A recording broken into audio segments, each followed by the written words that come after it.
कोई भी भक्त हो, किसी भी भगवान का भक्त हो, उसको जब तक अपने प्रभु के प्रति अनन्य भाव नहीं आएगा, संतगण ऐसा कहते हैं, तब तक वह आनंद उसको प्राप्त नहीं होगा और शायद भगवान की कृपा भी पूरी तरीके से प्राप्त ना हो।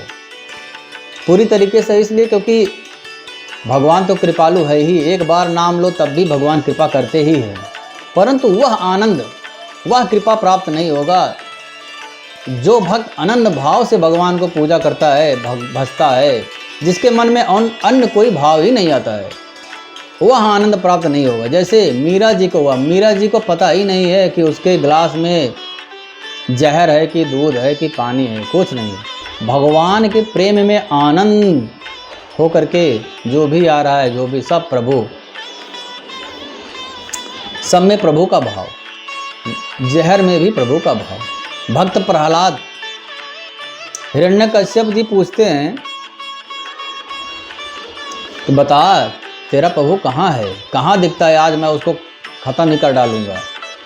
तो प्रहलाद कहते हैं कि तुम्हारा पिताजी, तुम्हारा जो सवाल है, क्वेश्चन, वह गलत है। आपको सवाल पूछना ही नहीं आता है। पता नहीं आप इतने बड़े कैसे बन गए, आपको सवाल पूछना ही नहीं आता है। आपका सवाल यह होना चाहिए कि बताओ तुम्हारा प्रभु कहाँ कहाँ नहीं है, क्योंकि मेरे प्रभु तो हर जगह है, हर जगह है, कण कण में प्रभु है। ईशावास्यदम सर्वम यात किंचित जगत्याम जगत, संपूर्ण ब्रह्मांड के रूप में मेरे प्रभु ही है। ब्रह्मांड के हर कण कण में प्रभु ही विद्यमान है। आपके अंदर प्रभु है, माता जी के अंदर प्रभु है, तुम्हारे सारे राक्षसी जो सेना है यहाँ पर सभा में बैठे हुए, सबके अंदर प्रभु ही है। इस घर में भी प्रभु है और इस खंभे में भी प्रभु है। भक्त के भाव को सत्य करने के लिए ही भगवान उस खंभे से भगवान नरसिंह का अवतार हुआ है। अर्थात भगवान अपने भक्त के बात को सत्य करते हैं, भले ही भगवान का बात झूठा हो जाए। ऐसी भी कथा आती है जिसमें भगवान का जो प्रतिज्ञा है वह झूठी हो गई है, परंतु भगवान के भक्त की प्रतिज्ञा कभी भी झूठी नहीं होती है। यह सिर्फ सनातन धर्म में है। मेन भाव यही है कि सनातन धर्म, कोई भी बोले उसको एक थप्पड़ लगा करके बोलो भाग जाओ, तुम्हारा धर्म क्या है, 200 साल 300 साल 500 साल तुम बच्चे हो अभी हम लोग के धर्म के आगे। हम लोग का धर्म अनंत काल से है। तुम्हारे जैसे कितने धर्म आए और कितने गए। तो कभी भी धर्म परिवर्तन, कभी भी हाथ जोड़कर विनती है। बहुत न्यूज में दिखाई देता है, सुनाई देता है, बहुत लोग कर लेते हैं पैसे की वजह से, कोई और कारण होगा, अन्य कारण हो सकते हैं, परंतु कभी भी स्वधर्मो निधनम श्रेया। भगवान श्री कृष्ण अर्जुन को कहते हैं गीता जी में, स्वधर्मो निधनम श्रेया परधर्मो भयावहा। दूसरे धर्म में कभी भी नहीं जाना चाहिए, बहुत भयानक हो सकता है। क्या पता है हम अपना धर्म छोड़ करके वहाँ जाए, वहाँ वाले तो बोलेंगे ना, अरे जब ये अपने धर्म का नहीं हुआ, अपना नहीं हुआ तो हमारा क्या होगा। इसलिए अपने में ही रहो, अपने में ही मर जाओ, वह सम्मान होगा। बहुत अच्छा बंदा था, अपने में ही रहा, उसका सम्मान होगा। स्वधर्मो निधना, अपने धर्म में मर जाना श्रेष्ठकर है। और वो भी सनातन धर्म, सनातनो नारायण, साक्षात नारायण ही है सनातन धर्म के रूप में।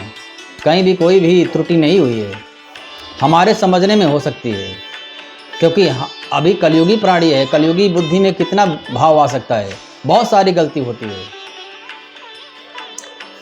और संतों की एक गलती को, संतों की 100 बात जो बोलता है संत, उसमें अगर एक आध गलती निकल जाती है तो 100 बात को लोग छोड़ करके वही एक गलती पकड़ कर बैठ जाते हैं। आपने ऐसा क्यों बोला, आपने वैसा क्यों बोला।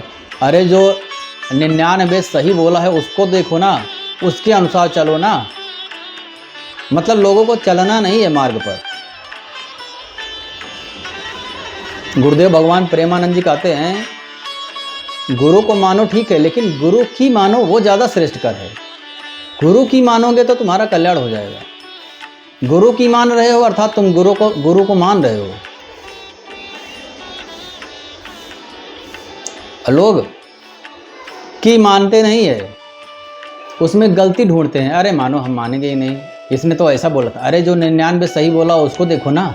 और उसके अलावा कोई पॉलिटिकल नेता है, पता नहीं क्या क्या बोलते हैं, उनके पीछे नहीं जाएंगे कोई कि आपने ऐसा क्यों बोला, आपने जो बोला था वो किया क्यों नहीं समाज के लिए, इसलिए आपको संसद से बहिष्कृत किया जाता है। यह सब नियम कानून होना चाहिए। जो असत्य बोले, जो असत्य बोल रहा है उसके ऊपर विश्वास नहीं किया जा सकता। और विश्वास पात्र जो है नहीं, उसको राजा का पद भी कैसे दिया जा सकता है?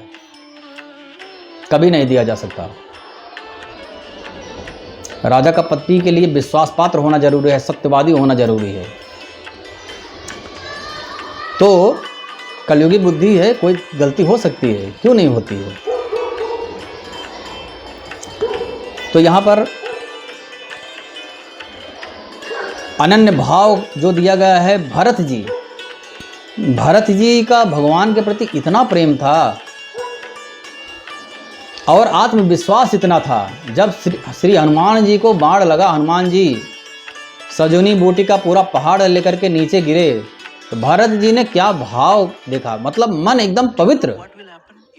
यदि हम अपने अंदर झांक कर देखें तो बहुत गलती निकलेगा, हजारों गलती निकले। हम इतना बोल ही नहीं सकते हैं कि यदि हम मन से, वाणी से और कर्म से आपकी सेवा पूर्ण निष्ठा से के साथ किया है तो यह हो जाए कार्य, वह कार्य तो सिद्ध हो जाएगा। परंतु यदि हमने ऐसा किया होगा तो हम ऐसा कर ही नहीं सकते।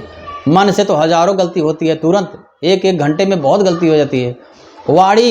वाणी तो झूठ बोलना ही हमारा अधिकार है, ऐसा लगता है। यहाँ पर क्या बोला गोस्वामी तुलसीदास जी ने, कितना एक दोहा, एक चौपाई बहुत ही सोने में तौलने के लिए, बहुत ही, जितनी बार पढ़ोगे उतनी बार अर्थ बदल जाएगा। एक नवीनीकरण हमको एहसास होता है। जो मोरे मन बचन अरुकाया, प्रीति राम पद कमल अमाया। यदि मैंने मन से, वाणी से और शरीर से श्री रामचंद्र जी के चरण कमलों में निष्कपट प्रेम किया होगा तो तौ कपि हो विगत श्रम शूला, जो मो पर रघुपति अनुकूला।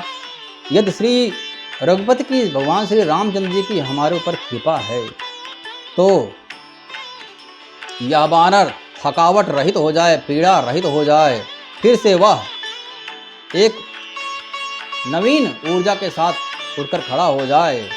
यह कहते ही वीर हनुमान जी, श्री राम भक्त हनुमान जी, महादेव जी के रुद्रावतार, 11वें रुद्रावतार हनुमान जी खड़े हो जाते हैं। अब यह इसका प्रमाण है कि भरत जी ने मन, वाणी और कर्म से भगवान राम का, निष्कपट भाव से भगवान राम जी का पूजा किया गया, उनकी ही वंदना करते थे, इसीलिए ऐसा हुआ। तो यह भाव है, यह एक उदाहरण है आने वाले प्राणियों के लिए, हम लोगों के लिए भी जितना हो सकता है उतना तो कम से कम भाव रखें भगवान के प्रति। यदि हम भाव रखेंगे तो निश्चय ही भगवान भी हमारे साथ रहेंगे।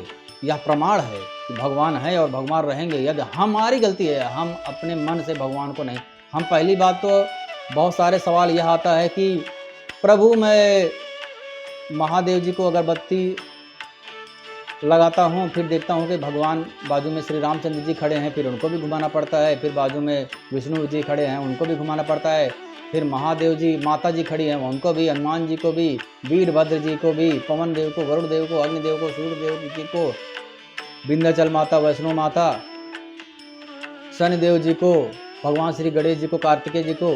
मतलब मैं क्या करूं, तो मेरा भावना ही नहीं बन पाता है। तो यह सबको पूजो, परंतु भाव एक ही रखो, यही एक ही तत्व है। तत्त्वम असि, भगवान का तत्व एक ही है। एको अहम बहुश्यामा, भगवान एक ही है, अनंत रूपों में विभाजित हो गए हैं। सबको दिखाओ, अर्थात हमारे ही प्रभु हैं, हमारे प्रभु श्री हनुमान जी हैं, हमारे प्रभु श्री महादेव जी, हमारे प्रभु श्री रामचंद्र जी है। भाव एक रखेंगे तो हमारी भक्ति भावना प्रबल होगी, नहीं तो हम कंफ्यूज रहेंगे, संशय रहेगा। और संशय वालों को संशय, संतगण कहते हैं संशय आत्मा विनश्यति। संशय वाले, शंका वाले व्यक्ति को कभी भी जो उनका स्थान है, जो उनको चाहिए, वह नहीं प्राप्त होता है, क्योंकि वह हमेशा हर दिन वह अपने सवालों में ही उलझा रहेगा तो उसका मन बनेगा ही नहीं, भगवान के प्रति पूजा ही नहीं बन पाएगा। जिस प्रकार से भरत जी का अनन्य भाव श्री रामचंद्र जी के प्रति था, हनुमान जी खड़े हो गए और हनुमान जी उसके बाद फिर से पहाड़ लेकर के आते हैं रामचंद्र जी के पास।